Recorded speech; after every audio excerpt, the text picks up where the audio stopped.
पवनानंद ब्रह्मचारी जी। जी।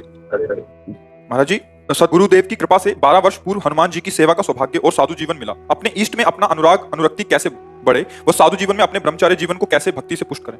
पहली बात तो इष्ट का अनुराग प्राप्त करने के लिए तो आप अपने इष्ट हनुमान जी माने, तो सियाराम जी का जस सुना उनको। रामचरित्र का गायन हनुमान जी को बहुत प्रिय है।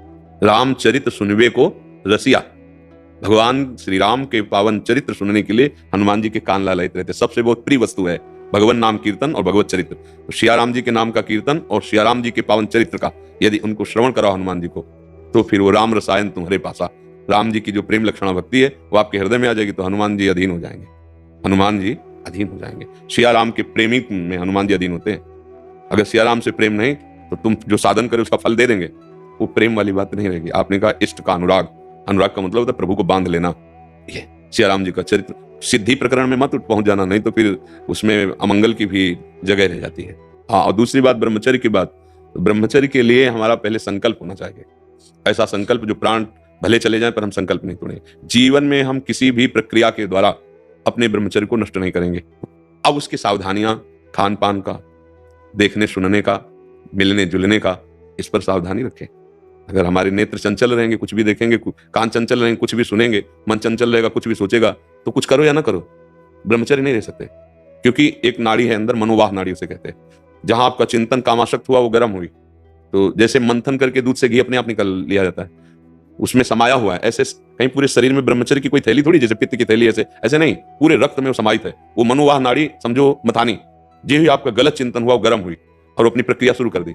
अब आप कोई क्रिया करो या ना करो, आप ब्रह्मचर्य आपका क्षीण हो जाएगा किसी भी हेतु से, कभी भी वो आप, उसके लिए चिंतन भी गलत नहीं होना चाहिए शुद्ध ब्रह्मचर्य के लिए। हाँ, तो जो ब्रह्म चिंतन होगा, भगवत चिंतन होगा, कभी गलत चिंतन न होने पावे, गलत दर्शन। आजकल मोबाइल की उसमें सब बहुतायत है संसार के। हम मान लो ठीक है, बाहर हम किसी को नहीं देख रहे, एकांत में मोबाइल लेकर अगर हम प्रपंच देखेंगे, गंदी बात देखेंगे, तो भूल जाओ ब्रह्मचर्य किसे कहते हैं। वो ब्रह्मचर्य बहुत कठोर व्रत है, काम की वेदना ऐसी थोड़ी होती है, और उसको सह जाए भगवान नाम जाप से, भगवत आश्रय से और दृढ़ संकल्प से। दृढ़ संकल्प से बनता है। अब प्राण चाहे निकल जाए पर अब गलत चेष्टा नहीं होगी, प्राण चाहे निकल जाए आप गलत संकल्प नहीं बनने देंगे।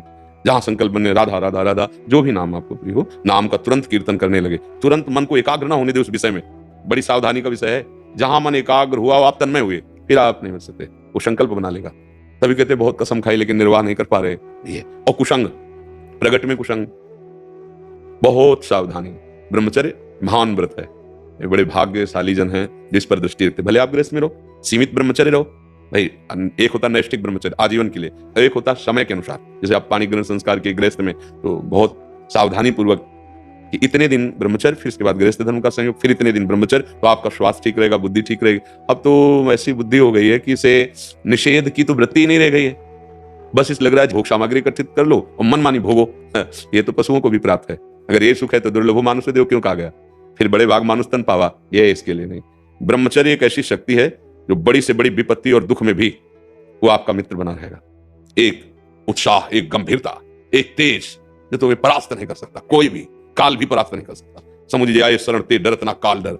अब वो तो भले शरीर आपका बहुत मोटा हो, आत्मबल नहीं होगा। वो आत्म भले ऐसा शरीर हो लेकिन आत्मबल वो सबसे बड़ा महाबल है। तो आत्मबल आता है सत आचरण से, सच्चिंतन से, ब्रह्मचर्य से। अच्छे आचरण करो, अच्छा सात्विक भोजन करो और प्रभु का आश्रय लेकर नाम जप करो और संकल्प ले। नैष्ठिक ब्रह्मचारी का संकल्प काम करता है। आजीवन ब्रह्मचर्य रहेंगे, प्राण भले चले जाएं, कभी हम कोई क्रिया, बस उस पर ध्यान रखें तो अपने आप बचाव पक्ष जागृत हो जाता है।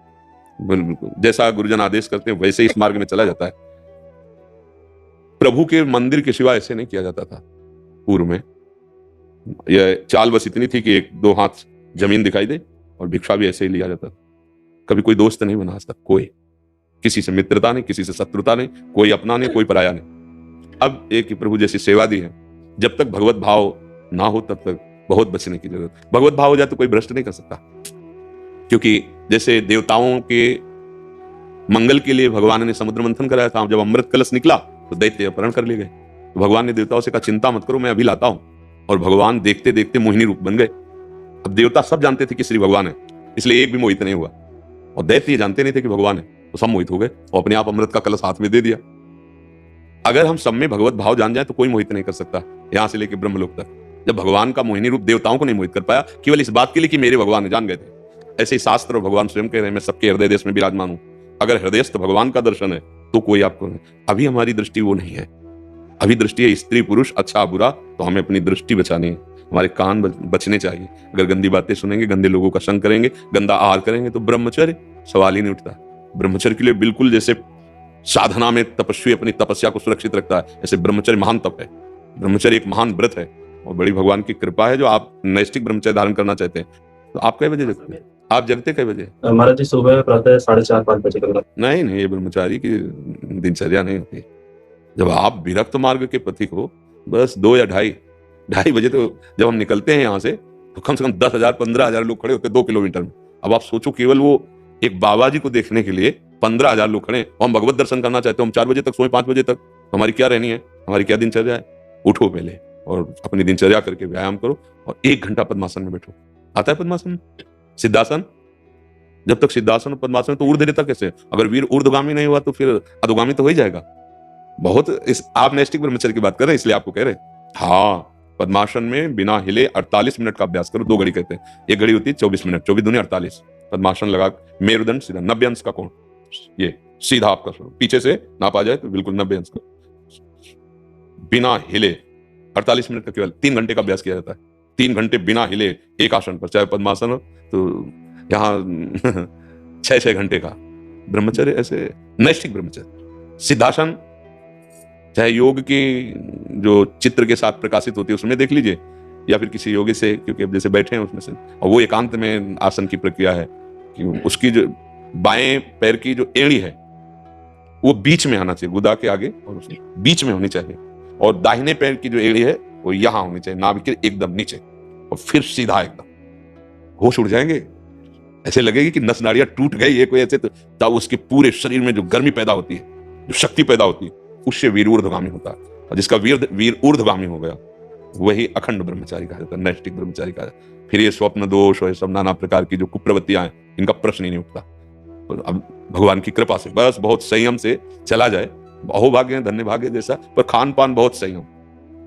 रात्रि के समय शयन करते समय कभी गर्म दूध ना पिए, कोई खट्टी चीज ना पावे, दही आदि जो वादी करने वाली शरीर के वो नहीं, अल्पाहार और अधिक संयम और अधिक भगवत चिंतन और आसनों के द्वारा पूरे शरीर को अपने बस में कर लेना, फिर इंद्रियों को बस में करना, मनोनिग्रह कर लेना, सीधे परमात्मा प्राप्ति। ब्रह्मचर्य का सही अर्थ होता है ब्रह्म में स्थित हो जाना। ब्रह्मचर्य, हमारी हर वृत्ति ब्रह्माकार हो, उसे ब्रह्म, हर इंद्रियां, सबका ब्रह्म, नेत्र का ब्रह्मचर्य, वाणी का ब्रह्मचर्य, श्रवणेन्द्रिय का ब्रह्मचर्य, त्वगेन्द्रिय का ब्रह्मचर्य, जनेन्द्रिय का ब्रह्म। लोग प्राय इतने जानते हैं कि केवल जनेन्द्रिय के ही संयम को ब्रह्मचर्य कहते हैं, पर हर इंद्रिय का ब्रह्मचर्य और सदैव ब्रह्म में, परमात्मा में स्थित रहना, उसे कहा जाता है ब्रह्मचारी। ब्रह्म में विचरण, हर वृत्ति ब्रह्माकार। प्रयास करो, बहुत कृपा, गुरु कृपा से कुछ दुर्लभ नहीं है, पर बहुत अथक प्रयास करना पड़ता है इसके लिए, अथक प्रयास। पर अभ्यास कहां जाएगा? पूरे जीवन का अभ्यास। रात्रि में ऐसी व्यथा पैदा होती, व्याकुलता, सब सो रहे, चुपचाप निकले मंदिर, वहां गुरु आश्रम में था, मंदिर के पट खोले, चुपचाप एकांत बैठे, लगाया आसन, बैठे शांत। जैसे नशेबाज अपने नशे की पूर्ति के लिए घूमता है, जैसे जुआरी हारा हुआ केवल अपने जीतने को घूमता है, ऐसे भगवत प्राप्ति की लालसा वाला ही नैष्ठिक ब्रह्मचर्य रह सकता है। अगर भगवत प्राप्ति का लक्ष्य नहीं है तो फिर मन भागेगा भोगों में और चिंतन बिगड़ जाएगा, ब्रह्मचर्य नहीं रह सकते। स्वाभाविक जो बात अलग है, कोई चेष्टा ना मन में संकल्पित होनी चाहिए, न इंद्रियों में, न शरीर में। बहुत जल्दी भगवत साक्षात्कार कराने वाली बात है। विषय में लगी हुई वृत्ति को जब तक हटाया नहीं जाता तब तक किन वृत्तियों से हम भगवान का चिंतन करें? इसलिए अब जैसे गृहस्थ धर्म में है, कोई थोड़ा नाम जप कर लो, लेकिन जो कर्तव्य कर्म करते हो उसे भगवान को समर्पित कर दो। किसी प्रकार से आपका संबंध भगवान से हो जाए तो आपका कल्याण हो जाएगा। लेकिन बैरागी के लिए ऐसा नहीं, किसी प्रकार से मतलब नहीं है। निवृत्ति मार्ग के पथिक हो तो बलात् अपनी इंद्रिय और मन को जीत करके परमात्मा में स्थित करो, ये कर्तव्य है तुम्हारा। उनका कर्तव्य है जितना बन जाए नाम जप करो और अपनी गृहस्थी के कार्य करते हुए उन सबको भगवान को समर्पित कर दो, वही बात हो जाएगी। क्योंकि गृहस्थ धर्म में बहुत सी अन्य चिंताएं, अन्य कार्य, अन्य उनके बहुत से धन कमाना है, परिवार का पोषण करना, बच्चों को पढ़ाना है, सयान बच्चों का ब्याह करना। लेकिन विरक्त को एक ही उद्देश्य, भगवत प्राप्ति। बस जब तक भगवत साक्षात्कार नहीं, चैन नहीं, तब जाकर के वो माया पर विजय प्राप्त होती भगवान की कृपा बल से।